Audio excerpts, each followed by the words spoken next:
Salut et bienvenue dans cette nouvelle vidéo. Aujourd'hui, je vous propose une application fondamentale de la liaison Modbus RTI à travers une expérience pratique qui consiste à commander un variateur de vitesse par une carte Arduino Uno, bien sûr par la liaison Modbus RTI. Dans cette expérience, j'ai utilisé les matériels suivants: une carte Arduino Uno, un ordinateur, un variateur de vitesse de type Delta VFDEL, un convertisseur TTL RS485 et bien sûr un moteur asynchrone triphasé. Dans cette explication, je vais suivre les étapes suivantes. Je vais commencer par expliquer l'architecture de la liaison. Par la suite, je parlerai de la configuration du port Modbus et je vais ensuite expliquer comment on calcule les requêtes Modbus, bien sûr pour notre cas. Et puis, je vais parler de la liaison physique ou de ce qu'on appelle la média. Et ensuite, je vais montrer comment on fait les paramétrages nécessaires du variateur de vitesse et je finirai par vous montrer un essai pratique.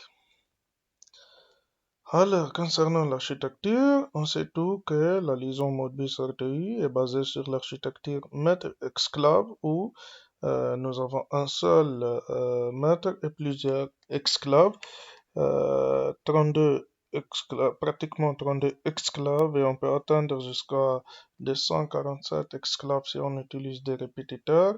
Pour notre cas, nous avons une carte Arduino qui commande un variateur de vitesse. Donc la carte Arduino est le maître et le variateur est l'esclave. Nous avons donc bien sûr un seul maître qui est la carte Arduino et nous avons un esclave qui est le variateur donc de vitesse. Pour établir la liaison entre ces deux appareils, le maître qui est la carte Arduino et l'esclave qui est le variateur, nous devons configurer les ports chez les deux appareils. Les paramètres de configuration d'un port Modbus donc, sont la vitesse de transmission et le format des données. Concernant la vitesse de transmission, elle doit être la même chez les maîtres et les esclaves. Donc, dans notre cas, j'ai choisi 9600 baud par seconde chez les maîtres, notre maître qui est la carte Arduino et notre esclave qui est le variateur de vitesse. Concernant le format des données, il est défini par trois paramètres qui sont le nombre de bits de l'information, les bits de parité, est-ce qu'il existe un bit de parité et s'il existe, quel est son type, est-ce qu'il est pair ou impair, et le nombre de bits de stop. Le format des données doit être aussi les mêmes chez les maîtres et les esclaves. Dans notre cas, nous avons choisi 8 bits de l'information. Non, ça veut dire il n'y a pas de bits de parité et 1, ça veut dire qu'on a un seul bit de stop. Donc 8 N 1 chez les deux appareils, chez le variateur qui est l'esclave et chez la carte Arduino qui est le maître. Maintenant, je vais expliquer les calculs de requêtes. D'abord, on sait tout que une requête Modbus contient l'adresse de l'esclave, le code de la fonction. Les fonctions ici sont ou bien écriture dans un registre, lecture d'une valeur d'un registre, écriture d'un bit, lecture de l'état d'un bit et ainsi de suite. La requête Modbus aussi, elle contient les paramètres de la fonction choisie. Bien sûr, selon la fonction qu'on a choisie, combien elle a de paramètres et quels sont ces paramètres. La requête Modbus encore, elle doit contenir un autre mot qui est appelé CRC, mais il doit être inversé. Donc, le premier octet, c'est l'octet de poids faible de CRC, puis on met l'octet de poids fort de CRC. D'accord. Donc, je prends l'exemple ici qui consiste à envoyer une requête de la carte Arduino, bien sûr, au variateur pour qu'il commande le moteur à marcher dans le sens direct. Donc, pour expliquer ça, je vais quitter la présentation et je passe à la documentation technique du variateur. Donc, d'après cette documentation ici, pour commander ou pour envoyer les commandes de marche arrêt, on doit écrire dans le registre d'adresse 2000 ici en hexadécimal. Donc, qu'est-ce qu'on veut nous? On veut commander les variateurs de marcher dans le sens direct. Donc, les deux premiers bits doivent être, donc 0, 0, aucune fonction, 0, 1, stop, donc 1, 0. Donc, les deux premiers bits doivent être 1, 0. Les bits 2, 3 sont réservés, donc on va les laisser 0. Et les bits 4, 5, donc on veut ici le sens direct, forward, FWD ici. Donc les bits 4 et 5 doivent avoir ces valeurs-là.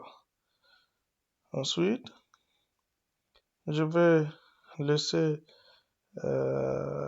ici la rampe d'accélération par défaut.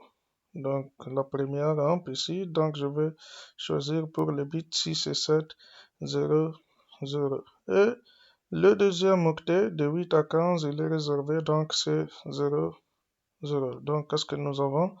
Nous avons, je reviens à la présentation, donc nous avons les bits 0 et 1 sont 0, 1 comme ça. 0, 1. 0, 0, 0, 1, 0, 0, 0, 0, 0, 1, 0, 0, 1, 0, c'est ça. Donc, 0, 1, 0, 0, 1, 0, et les autres tours sont à 0. Donc, on doit écrire dans le registre 2000, d'adresse 2000 hexa en hexa, cette valeur binaire. Cette valeur binaire, elle est équivalente en hexa à 12. Voilà comment, donc, j'utilise la calculatrice ici. Nous avons donc 1, 0, 0, 1, 1, 0. Donc, attends, je vais mettre comme ça. Donc, c'est 1, 0, 0, 1, 0.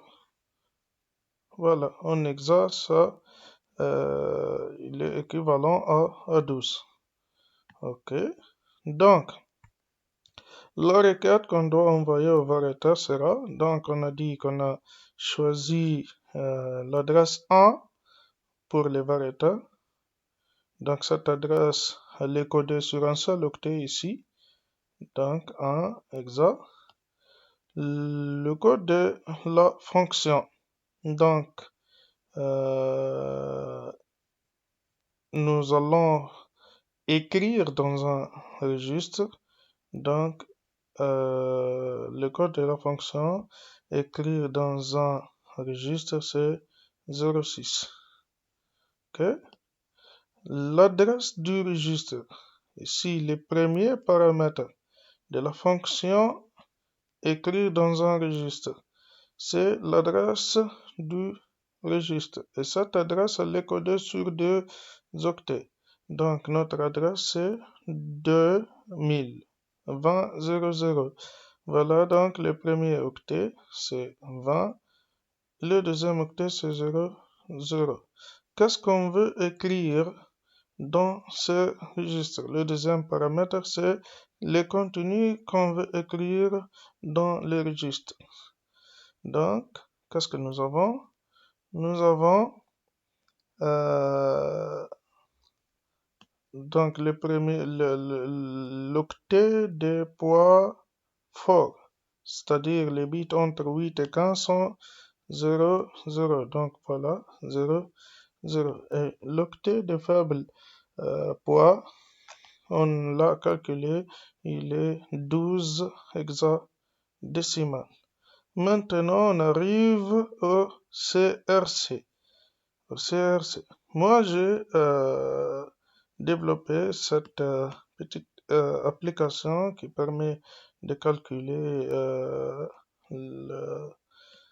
les CRC ici dans message. De tous les messages, bien sûr, je vais saisir le message que je veux l'envoyer. Donc, nous avons 01 qui est l'adresse du variateur, 06 qui est le code de la fonction, 2000 ici, qui est l'adresse du registre où on va écrire notre valeur, où on veut écrire plutôt, et la valeur qu'on veut écrire dans ce registre, 002. Donc, j'appuie sur Calculate ici, voilà. Donc, le CRC ici, c'est 0702. Le registre des poids faibles est 0,2. Et le registre des poids forts ici, il est 0,7. Donc 2, 7. Voilà donc la requête ici qu'on veut donc l'envoyer vers le variateur de vitesse de la carte Arduino vers la requête qu'elle va envoyer la carte Arduino au variateur de vitesse pour qu'il commande le moteur à marcher dans le sens direct. Ok, donc je reviens à la présentation, je vais continuer. Je vais parler maintenant de la média ou la liaison physique. Donc, les médias utilisés ici dans la liaison Modbus RTI sont les médias série RS232 ou bien RS, le plus utilisé, la plus utilisée c'est RS485. Donc, dans les variateurs, il a par défaut cet média, il est équipé d'un port RS485, mais pour la carte Arduino, elle n'a pas du port RS485, alors elle a plutôt un port TTL qui contient RX et TX. Donc, nous serons obligés d'utiliser un convertisseur TTL RS485. Donc, de cette manière, la carte Arduino, à travers ces convertisseurs, aura un port RS485. Voilà donc les brochages convenables. Donc, côté Arduino, on doit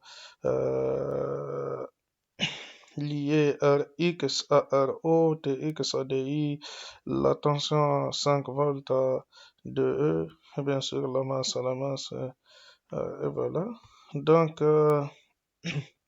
ici, pourquoi j'ai mis 5 à 2E? Parce que dans cette application, je cherche seulement à envoyer de la carte vers les variateurs. Donc, nous avons un seul sens. Si on veut recevoir, si on veut que que l'envoi soit du variateur vers la carte, on doit donc mettre RE à la masse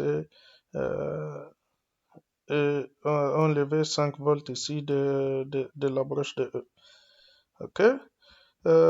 Côté variateur, d'après sa documentation technique, le variateur ici, il met le port RS 485 sur une fiche RJ45. Et voilà, donc, l'HG- ici, l'HG plus, HG- doit être lié à B, SG plus doit être lié à A sur le convertisseur TTL RS 485. D'accord? J'arrive maintenant au paramétrage du variateur. Donc ici, un extrait de la documentation technique. Je vais concentrer sur les paramètres qui permettent donc d'établir la communication entre les variateurs ou plutôt qui permettent de commander les variateurs via la liaison Modbus donc RTI. Donc d'abord avec les paramètres 2.0.0, j'ai indiqué au variateur qu'il doit recevoir les ordres de commande de ou plutôt qu'il doit recevoir la consigne de la fréquence, la vitesse, ça veut dire à partir de la liaison Modbus. Pour cela, j'ai choisi 3. Donc, je dois fixer les paramètres 2.0.0 sur 3. Les paramètres 2, à travers les paramètres 2.01, on indique au variateur d'où il prendra les ordres de commande, de fonctionnement, les ordres de marche, les ordres d'arrêt, l'ordre de marche, l'ordre d'arrêt, l'ordre de sens, ainsi de suite. Donc, pour que le variateur reçoive ces ordres à travers la liaison Modbus RTI, on doit donc ou bien choisir 3 ou 4 mois. Donc j'ai choisi 4G.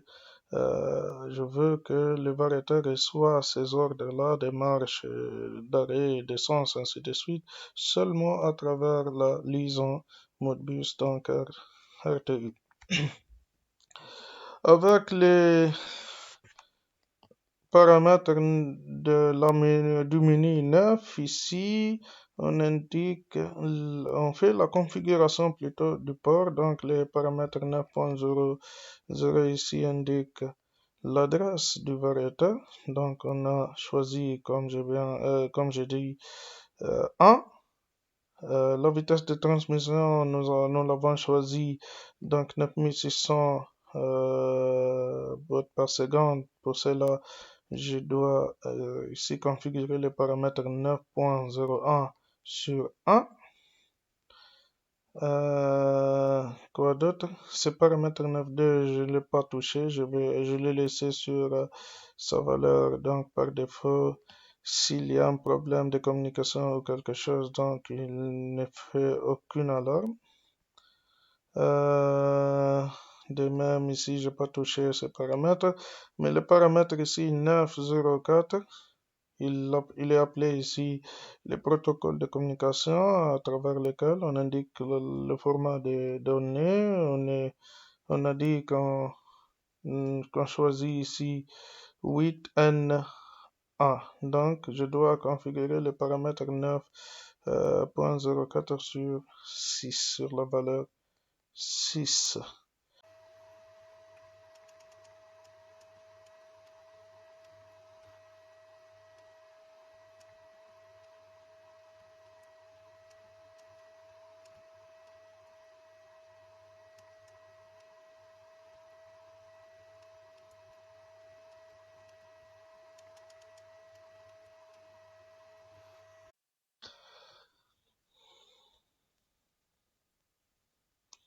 Maintenant, je vais expliquer ligne par ligne le programme de la carte Arduino.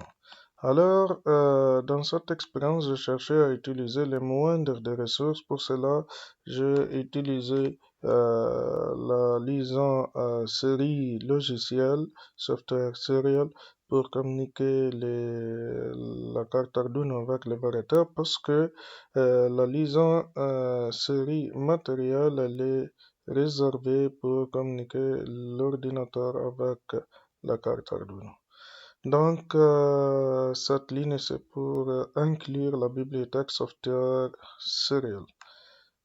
Dans ces deux lignes, j'ai déclaré la broche utilisée pour la broche RX utilisée pour la liaison software serial et TX pour la liaison software serial. Ici, j'ai déclaré une liaison série logicielle software serial que je l'ai appelée MyModBus avec bien sûr les deux donc broches.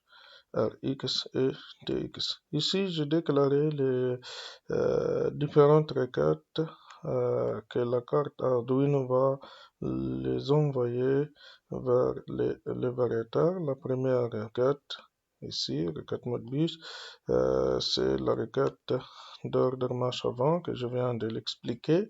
Donc, juste noter ici que 0x c'est pour indiquer que cette valeur ici, c'est en hexadécimal. Donc, 0x01, ça veut dire c'est 1 hexadécimal. 0x06, ça veut dire c'est 6 hexadécimal et ainsi de suite.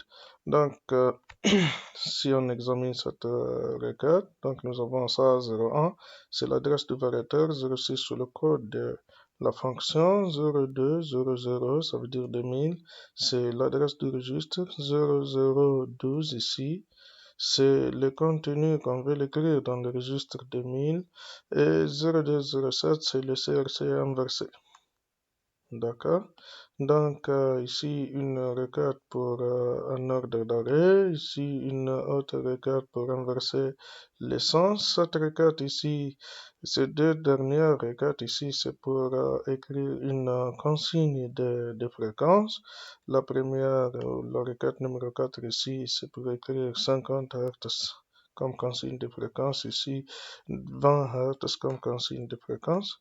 Notez juste que la consigne de fréquence ou la valeur souhaitée de la consigne de fréquence est écrite dans le registre d'adresse des 1001, c'est pas 2000. Donc tout ça, on peut le connaître en consultant la documentation technique du variateur. Voilà, ici j'ai déclaré une variable de type chat que je l'appelais C, c'est juste pour recevoir les caractères de l'ordinateur. Ici c'est void setup. Ici dans void setup, j'ai initialisé la liaison série software ou logiciel entre le variateur et la carte Arduino et la liaison série donc matériel entre l'ordinateur et la carte Arduino. Juste ici à noter, dans cette initialisation, nous avons fixé la vitesse de transmission. Donc, comme on a dit, c'est 9600 et on peut ajouter ici un autre paramètre en mettant un virgule ici et écrire donc les formats des données qu'on veut.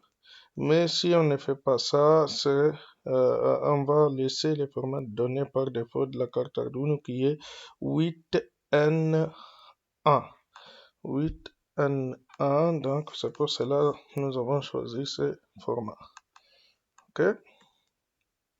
Donc, dans void loop ici, à travers ces lignes, nous lisons les caractères envoyés de l'ordinateur vers la carte Arduino et bien sûr selon la valeur de ces caractères-là, donc on envoie les requêtes. Par exemple, si la carte Arduino reçoit le caractère 1 de l'ordinateur, elle va envoyer la requête numéro 1, puis la requête numéro 5 au variateur. La requête numéro 1, c'est l'ordre de marche dans le sens direct et la requête numéro 5, c'est la consigne de fréquence à 20 Hz ici. Donc le variateur, suite à ces commandes ou à ces deux requêtes, il va commander le moteur pour tourner dans le sens direct à la vitesse donc 20 Hz, ici un autre sens, et ainsi de suite. Ça, c'est un ordre d'arrêt. Et voilà, c'est tout.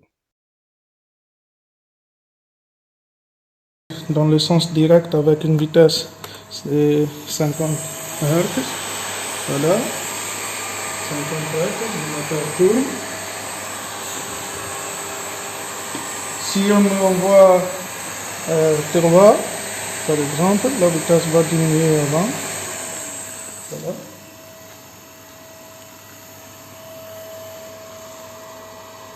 Et si on envoie 0, par exemple, donc on donne un ordre d'arrêt au moteur, comme ça. Voilà, le moteur s'est arrêté. Et si on envoie 2, le moteur va tourner dans le sens inverse, à la vitesse 50 Hz. Voilà. Donc voilà, le sens est inversé. Et la vitesse est 50 Hz. Encore si on voit par là, rien ne se change, juste la vitesse va diminuer en 20 Hz.